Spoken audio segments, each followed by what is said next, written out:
ভিডিওতে আমরা সপ্তম শ্রেণীর তৃতীয় পর্যায়ক্রমিক মূল্যায়নের ইতিহাসে 2 নম্বর স্কুলের প্রথম প্রশ্নের উত্তরগুলো আলোচনা করব। একের আয়তে আছে তাঞ্জোরে মন্দির নির্মাণ করেন প্রথম রাজরাজ। 2 পালযুগের শিল্পরীতিকে বলা হয় প্রাচ্য শিল্পরীতি। 3 লক্ষণ সেনের আমলে একজন অভিধান প্রণেতা ছিলেন সর্বানন্দ। 4 তুগলুক বংশের প্রতিষ্ঠাতা ছিলেন মোহাম্মদ বিন তুগলুক। 5 চৈতন্য ভাগবত গ্রন্থটি রচনা করেন বৃন্দাবন দাস। 6 বাহমনি বংশের শ্রেষ্ঠ সুলতান ছিলেন তাজউদ্দিন ফিরোজ শাহ। 7 রানা প্রতাপ সিংহের রাজধানী ছিল কুম্ভলগড়। 8 মনসব বলতে বোঝানো হয়েছে মোগল প্রশাসনিক পদকে। 9 বাংলার ভক্তি আন্দোলনের প্রাণকেন্দ্র ছিল নবদ্বীপ। 10 ঘাটু গানের প্রভাব দেখা যায় বৈষ্ণব ভক্তি। 11 কোন সুলতানের আমলে দিল্লিতে সূর্যঘড়ি স্থাপিত হয় ফিরোজ শাহ তুগলুক। 12 পুরন্দরের সন্ধি হয়েছিল জয়সিংহ আর শিবাজির মধ্যে। 13 শিবাজির অভিষেক হয় 1674 খ্রিস্টাব্দে। 14 অনেকগুলি গ্রাম নিয়ে গঠিত হয় একটি ব্লক। 15 পৃথিবীর মধ্যে সবচেয়ে বড় লিখিত সংবিধান রয়েছে ভারতে। 2 আছে শূন্যস্থান পূরণ করো। 2 এর আয় পৃথিবীর সর্ববৃহৎ বৌদ্ধ স্তূপটির নাম ইন্দোনেশিয়ার বড়বুদুর। 2 কবি জয়দেব রচিত গ্রন্থটির নাম গীত গোবিন্দম। 3 বিজয়নগরের রাজধানীর নাম হাম্পি। 4 দহশালা বন্দোবস্ত প্রবর্তন করেন আকবর। 5 রামানন্দের শিষ্যদের মধ্যে উল্লেখযোগ্য ছিলেন কবি। 6 5টি চূড়াযুক্ত মন্দিরকে বলা হতো পঞ্চরত্ন মন্দির। 7 সরকার শব্দটি এসেছে ফার্সি ভাষা থেকে। 8 গণতন্ত্রের ধারণা প্রথম দেখা যায় গ্রিস দেশে। 3 আছে একটি বাক্যে উত্তর দাও। আয়তে আছে পালযুগের একজন সিদ্ধাচার্যের নাম লুইপাদ। 2 কার বাড়ি নাস্তিক পণ্ডিতের ভিটা নামে পরিচিত দীপঙ্কর শ্রীজ্ঞান। 3 তুর্কান ই চিহলকানি কে গড়ে তোলেন ইলতুৎমিশ। 4 আছে ঘরঘরার যুদ্ধ কত খ্রিস্টাব্দে কাদের মধ্যে হয়েছিল, এটা আছে তোমাদের বইয়ের 72 পাতাতে রয়েছে।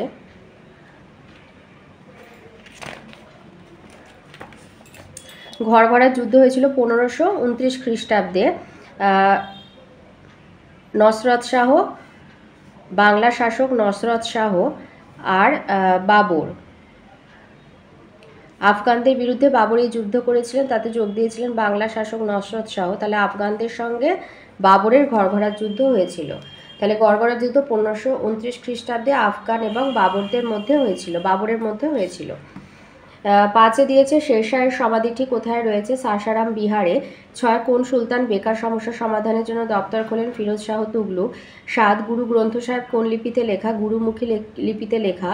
8 ভারতের নবীনতম ধ্রুপদী নৃত্যটির নাম মণিপুরী। 9 ভারতের সংবিধানের জনক বলা ডক্টর BR আম্বেদকরকে। 4 দাগে আসি। 4 আয়তে দিয়েছে বিক্রমশীল বৌদ্ধ বিহার কবে কার আমলে প্রতিষ্ঠিত হয়, এটা তোমাদের বইয়ের 34 পাতায় রয়েছে। পাল সম্রাট ধর্মপাল খ্রিস্টীয় 8ম শতকে। তাহলে কোন সময়, খ্রিস্টীয় 8ম শতকে। আর কে পাল সম্রাট ধর্মপাল, মগধের উত্তরভাগে গঙ্গা তীরে আধুনিক ভাগলপুর শহরের কাছে বিক্রমশীল মহাবিহার প্রতিষ্ঠা করেছিলেন। তাহলে খ্রিস্টীয় 8ম শতকে আর পাল সম্রাট ধর্মপাল। 2 দিয়েছে বল্লাল সেনের লেখা 2টি গ্রন্থের নাম করো, এটা আছে তোমাদের বইয়ের 37 পাতায়। বল্লাল সেনের লেখা, এই যে বল্লাল সেনের লেখা 4টি বইয়ের নাম দানসাগর এবং অদ্ভুত সাগর। 4টি বইয়ের মধ্যে দানসাগর আর অদ্ভুত সাগর বই দুটি পাওয়া গেছে। তাহলে বল্লাল সেনের লেখা 2টো বইয়ের নাম দানসাগর এবং অদ্ভুত সাগর। 3 দিয়েছে পানিপথের দ্বিতীয় যুদ্ধের গুরুত্ব লেখো। পানিপথের দ্বিতীয় যুদ্ধের গুরুত্ব মানে ফলাফলটা লিখলেই হবে। লিখবে পানিপথের দ্বিতীয় যুদ্ধ হয়েছিল 1556 খ্রিস্টাব্দে আকবর এবং আদিল শাহের প্রধানমন্ত্রী হিমুর মধ্যে। আর এর ফল হচ্ছে পানিপথের দ্বিতীয় যুদ্ধে আকবর জয়লাভ করেছিল। আকবর পুনরায় দিল্লি দখল করে মুঘল সাম্রাজ্যের পুনঃপ্রতিষ্ঠা করেছিল। 4 দিয়েছে ক্যালিগ্রাফি আর মিনিয়েচার বলতে কি বোঝো। ক্যালিগ্রাফি হচ্ছে হস্তলিপি বিদ্যা বা হস্তলিপি শিল্পকে ইংরাজিতে ক্যালিগ্রাফি বলা হয়। ছাপাখানার রেওয়াজ না থাকায় আগেকার দিনে হাতে লেখা বইগুলি ছিল শিল্পের নমুনা। মিনিয়েচার ছোট আকারের আঁকা চিত্রগুলিকে মিনিয়েচার পেন্টিং বা অনুচিত্র বলা হয়। এই চিত্রগুলি দেয়ালে টাঙানো যেত না, এগুলি হাতে তুলে নিয়ে দেখতে হতো। এই ধরনের ছবি আঁকা হতো কাগজে বা বইয়ের অলংকার হিসাবে। এই উত্তরটা লিখবে। 5 দিয়েছে দ্বীন ইলাহি কে প্রবর্তন করেন, এটা আকবর। আর এই মতাদর্শ কোথায় আলোচিত হয়, লিখবে 1575 খ্রিস্টাব্দে ফতেপুর সিক্রিতে তিনি ইবাদতখানা তৈরি করে ধর্ম সম্পর্কে আলোচনার ব্যবস্থা করেন। এই যে দ্বীন ইলাহি শপথ গ্রহণ অনুষ্ঠান, তাহলে দ্বীন ইলাহি প্রবর্তন করেন আকবর। আর এর সাথে যেটা আছে যে এই মতাদর্শ কোথায় আলোচিত হয়, লিখবে ফতেপুর সিক্রিতে ইবাদতখানায় এর মতাদর্শ আলোচিত হয়। 6 দিয়েছে একটি দেশে সংবিধান কেন প্রয়োজন হয়, এটা বইতে আছে, বইয়ের আছে 168 পাতায়। আচ্ছা, বইতেও দেখিয়ে দিচ্ছি, রায়মার্টিনে যা আছে দেখিয়ে দিচ্ছি। তো সংবিধান হয়েছে সরকার, কোনো দেশের সরকার কিভাবে কাজ করবে সেইটার জন্য। তো সংবিধান কেন চালু হয়েছে বলতে গেলে সরকারের কি কাজ সেটা বলতেই হবে। তো এর মধ্যে তাহলে দুটো প্রশ্নের উত্তর চলে আসছে, একটা হচ্ছে দেশের সংবিধান কেন দরকার, আর সরকারের কাজ কি। তো খুব সাধারণভাবে বললে সরকারের কাজ হলো দেশের শাসন ব্যবস্থা পরিচালনা করা, জনগণের যাতে ভালো হয় তার জন্য নানান উদ্যোগ নেওয়া, কর সংগ্রহ করা, দেশের স্বাধীনতা বজায় রাখা, দেশের শান্তি আর উন্নতির জন্য সরকার কাজ করবে, এটা হলো দেশের সরকারের কাজ। আর তোমাকে যখন এই যে প্রশ্নটা যে সংবিধান কেন দরকার, তখন বলবে এই সব কাজে সরকারকে পথ দেখাবে সংবিধান, সংবিধান মেনেই সরকার দেশ শাসন করবে। তো সেই জন্য একটি দেশের সংবিধান অবশ্যই প্রয়োজনীয়। এটা রয়েছে আমাদের বইয়েতে, আর রায়মার্টিনেও আছে, সেটা দেখিয়ে দিচ্ছি। রায়মার্টিনে 212 পৃষ্ঠায় যে দেশ পরিচালনার সংবিধানের ভূমিকা, আর একটা দেশে কেন সংবিধান থাকবে, সেটা সরকার দেশ পরিচালনা করে, সরকার দেশের জনগণকে ভালো রাখার জন্য, দেশের শান্তি আর উন্নতির জন্য কাজ করে, আর সরকারকে সংবিধান মেনেই সব কাজ করতে হয়, তাই বলা যায় দেশ পরিচালনায় সংবিধান গুরুত্বপূর্ণ ভূমিকা পালন করে। 5-এ আসি, 5-এর আয়তে দিয়েছে সামন্ততন্ত্র বলতে কি বোঝো। এইটা লিখবে যে খ্রিস্টীয় নবম শতকে পশ্চিম ইউরোপে একরকম সামরিক আর রাজনৈতিক ব্যবস্থা দেখা গিয়েছিল, একে সামন্ততন্ত্র বলা হয়। সামন্ত সমাজের কাঠামো ছিল ত্রিভুজের মতো, তার নানা স্তরে ছিলেন রাজা, বিভিন্ন সামন্ত আর উপসামন্ত। সামন্ত প্রভুদের অধীন নাইটরা লোহার পোশাক পরে ঘোড়ায় চড়ে যুদ্ধ করত। প্রত্যেক সামন্ত প্রভু বহু দুর্গ তৈরি করেন। সামন্ত প্রভুদের ম্যানার বা খামারে ভূমিদাস বা সার্ফদের খাটিয়ে উৎপাদন করা হতো, এরা ছিল স্বাধীন চাষি, চাষবাস ছাড়াও বাণিজ্য হতো। এটা 3 নাম্বার আছে, তো একটু লিখতে হবে। গড়ে উঠেছিল নগর, খ্রিস্টীয় দ্বাদশ শতক ছিল ইউরোপের সামন্ততন্ত্রের সেরা সময়। এর 150-200 বছর পর থেকে এই ব্যবস্থায় ভাঙন ধরতে থাকে। 2-এ আছে উলাক এবং দাওয়া কি, এটা তোমাদের বইয়ের 49 পৃষ্ঠায় রয়েছে।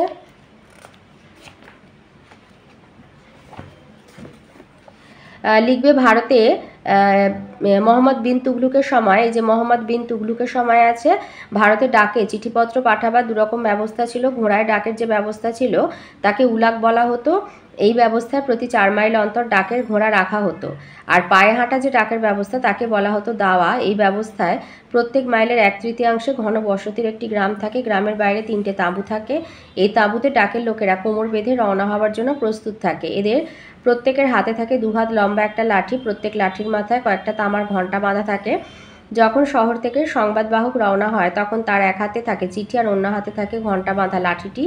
এই চিঠি ও লাঠি নিয়ে সে যত দ্রুত সম্ভব দৌড়াতে থাকে।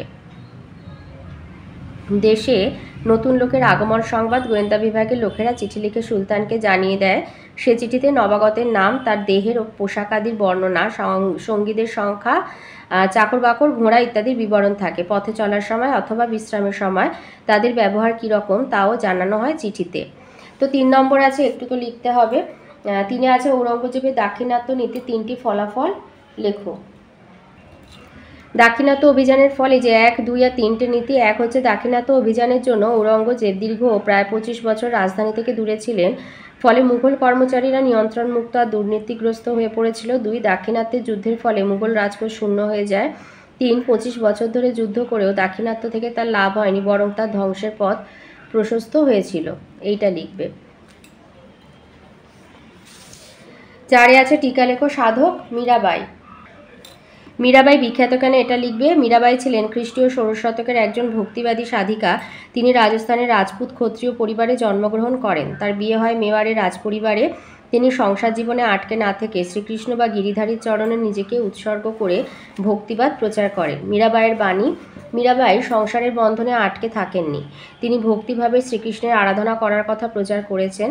তিনি বলতেন গিরিধারী গোপালের প্রতি ভক্তি থাকলে তিনি দর্শন দেবেন এবং মানুষকে সঠিক পথে পরিচালিত করবেন। তিনি ভক্তিগীতির মাধ্যমে তার ভক্তিভাব প্রচার করেছেন। তার ভক্তিগীতিগুলি মীরার ভজন নামে বিখ্যাত। 5-এ আছে টিকা লেখো মঙ্গল আক্রমণ প্রতিরোধে গিয়াসুদ্দিন বলবনের ভূমিকা।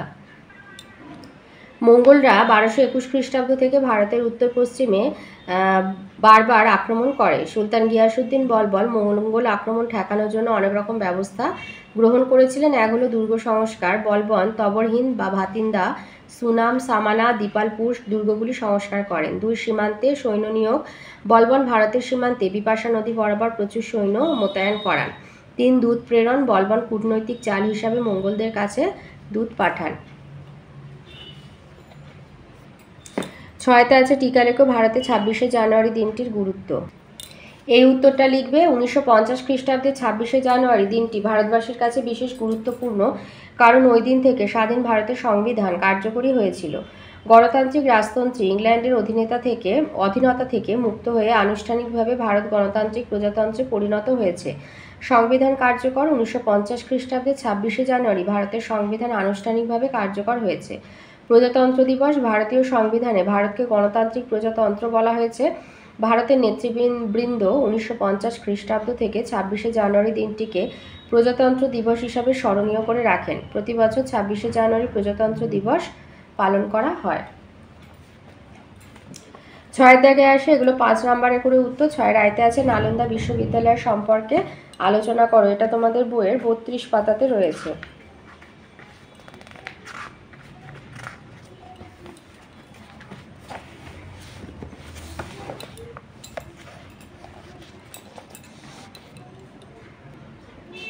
এইটা লিখবে। নালন্দা সম্ভবত গুপ্ত সম্রাটদের আমলে খ্রিস্টীয় 5ম শতকে আজকের বিহার রাজ্যে নালন্দা বৌদ্ধবিহার তৈরি হয়েছিল। কালে কালে সমগ্র এশিয়ায় নালন্দার শিক্ষাদীক্ষার খ্যাতি ছড়িয়ে পড়ে। হর্ষবর্ধন ও পাল রাজাদের আমলে নালন্দা শাসকদের সাহায্য পেয়েছিল। স্থানীয় রাজা এবং জমির মালিকরা তো বটেই, এমনকি সুদূর সুমাত্রা দ্বীপের শাসক এই মহাবিহারের জন্য সম্পদ দান করেছেন। তা থেকে ছাত্রদের বিনা পয়সায় খাবার, জামা কাপড়, সজ্জাদ্রব্য আর ওষুধপত্র দেওয়া হতো। সুদূর তিব্বত, চীন, কোরিয়া এবং মঙ্গোলিয়া থেকে ছাত্ররা এখানে আসতো পড়াশোনার জন্য। তার মধ্যে চীন দেশের ছাত্রদের শিক্ষাদানের জন্য বিশেষ তহবিলের বন্দোবস্ত করা হয়েছিল। হিউয়েন-সাং খ্রিস্টীয় 7ম শতকে এই বিহারে শিক্ষালাভ করেছেন। কঠিন পরীক্ষায় উত্তীর্ণ হয়ে ছাত্ররা এখানে পড়ার সুযোগ পেত। নালন্দার সমৃদ্ধির যুগে 10,000 জন আবাসিক ভিক্ষু এখানে থাকতো। তার মধ্যে 1,500 জন ছিলেন শিক্ষক এবং 8,500 জন ছিল ছাত্র। ত্রয়োদশ শতক পর্যন্ত এর খ্যাতি বজায় ছিল। ওই শতকে তুর্কি অভিযানকারীরা বিহার অঞ্চলে আক্রমণ করে এই মহাবিহারের ব্যাপক ক্ষতি করেছিল। 6 2 নম্বর প্রশ্ন আছে যে মোহাম্মদ বিন তুগলুককে পাগলা রাজা বলা হয় কেন? এটা তোমাদের বইয়ের 50 পাতায় রয়েছে। আজকের দিনেও কোনো ব্যক্তির খামখেয়ালি আচরণকে বলা হয় তুগলুকি কাণ্ড কারখানা, কারণ মোহাম্মদ বিন তুগলুককে কেউ কেউ বলেছেন পাগলা রাজা, আর তার কাজকর্মকে বলা হয়েছে তুগলুকি কাণ্ড। এক হচ্ছে বাড়তি কর সংগ্রহ করার জন্য দোয়াব অঞ্চলে রাজস্ব বাড়িয়ে দিয়েছিলেন সুলতান। অনাবৃষ্টির ফলে সেখানে শস্যের ক্ষতি হয়েছিল। প্রজারা বাড়তি কর দিতে পারেনি, তারা বিদ্রোহ করে। সুলতান বাড়তি কর মকুব করেন, নষ্ট হওয়া ফসলের জন্য ক্ষতিপূরণ দেন। কৃষকদের সাহায্য করার জন্য সুলতান তকাভির ইন্দান প্রকল্প চালু করেছিলেন। 2 দিল্লির অধিবাসীদের বিরোধিতার মঙ্গল আক্রমণের ভয় থেকে রক্ষা পেতে ও দাক্ষিণাত্যকে শাসন করতে দেবগিরিতে তিনি দ্বিতীয় রাজধানী তৈরি করেন মোহাম্মদ বিন তুগলুক।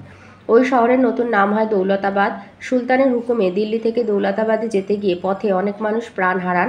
কয়েক বছর পরে সুলতান আবার রাজধানী ফিরিয়ে নিয়ে যান দিল্লিতে। 3 মূল্যবান ধাতু, সোনা এবং রূপোর ঘাটতি মেটাতে তামার মুদ্রা চালু করেন সুলতান। ওই মুদ্রা যাতে জাল না করা যায় তার জন্য আগে থেকে তিনি কোনো ব্যবস্থা নেননি। অনেকে তামার মুদ্রা জাল করে। বাজার থেকে জাল মুদ্রা তুলে নিতে রাজকোষ থেকে অনেক সোনা ও রূপার মুদ্রা ব্যয় করতে বাধ্য হন সুলতান। আর 5 হচ্ছে মোহাম্মদ বিন তুগলুক কয়েকজন অনভিজাত সাধারণ ব্যক্তিকে প্রশাসনে উঁচু পদে বসিয়েছিলেন। এদের মধ্যে একজন মদ তৈরি করতেন, একজন ছিলেন নাপিত আর একজন ছিলেন পাচক, দুজন ছিলেন মালি। তুর্কি অভিজাতদের ক্ষমতা নিয়ন্ত্রণে রাখতে সুলতান এভাবে সাধারণ হিন্দুস্তানিদের ওপরে নির্ভরতা দেখিয়েছিলেন। 3 নম্বরে আছে আকবরের রাজপুত নীতি সম্পর্কে লেখ। মুঘল সম্রাট আকবরের কূটনৈতিক বিচক্ষণতার শ্রেষ্ঠ পরিচয় ছিল তার রাজপুত নীতি। ভারতীয় শৌর্যবীর্যের প্রতীক রাজপুতদের সঙ্গে সম্রাট আকবর মৈত্রীর সম্পর্ক তৈরি করতে সচেষ্ট ছিলেন। রাজপুতরাও মুঘল সাম্রাজ্যের শক্তিস্তম্ভে পরিণত হয়েছিল। রাজপুতদের সম্পর্কে আকবরের গৃহীত নীতি। রাজপুতদের ওপর কর্তৃত্ব প্রতিষ্ঠার জন্য সম্রাট আকবর কয়েকটি নীতি অনুসরণ করেছিলেন। যেমন 1 হচ্ছে বৈবাহিক সম্পর্কের নীতি, 2 উচ্চ রাজপদে নিয়োগের নীতি, 3 হচ্ছে বিভিন্ন সুযোগ সুবিধা প্রদানের নীতি এবং 4 হলো যুদ্ধনীতি। বৈবাহিক সম্পর্কের নীতি। সম্রাট আকবর অম্বরের রাজকন্যা যোধাবাইকে বিকানির ও যোধপুরের রাজপুত রাজকন্যাদের বিবাহ করেন। তাছাড়া আকবর তার পুত্র সেলিমের সঙ্গেও রাজপুত রাজকন্যার বিবাহ দেন। 2 উচ্চ রাজপদে নিয়োগ নীতি। সম্রাট আকবর রাজপুতদের উচ্চ পদে নিয়োগ করে তাদের আনুগত্য লাভ করেছিলেন। রাজা বিহারী মল, ভগবান দাস, মানসিংহ প্রমুখ রাজপুতদের তিনি মনসবদার হিসাবে নিযুক্ত করেছিলেন। 3 হচ্ছে বিভিন্ন সুযোগ সুবিধা প্রদান নীতি। রাজপুতদের সাহায্য এবং সহযোগিতা লাভের জন্য আকবর তাদের ওপর থেকে তীর্থকর বা জিজিয়া কর তুলে দেন এবং তাদের অভ্যন্তরীণ বিষয়ে হস্তক্ষেপ না করার সিদ্ধান্ত নেন।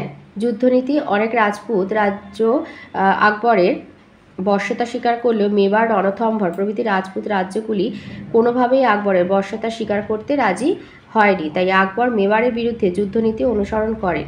মেবারের রানা উদয় সিংহ এবং তার পুত্র রানা প্রতাপ সিংহ আকবরের বিরুদ্ধে বীর বিক্রমে যুদ্ধ করেন।